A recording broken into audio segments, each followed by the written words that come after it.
Madi. Hmm. Kung ikaw bibigyan ka ng isang buhok, anong gusto mo? Kulot, buhok na kulot o buhok na straight? Siyempre straight. Bakit? Kasi, Siyempre straight. mm, Para marikoto. tapos, Keep a straight man. Basta napagod nga buhok. Di ba?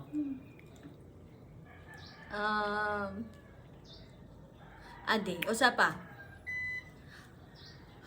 Tagalog aton. Diri na lang. Easy. Kung ikaw tatagan kasi duha lang ang ngipon, ano nim gusto? Magdikit ng ngipon o magbulag ng ngipon? Magbulag. Kaya ano man? Para vampire.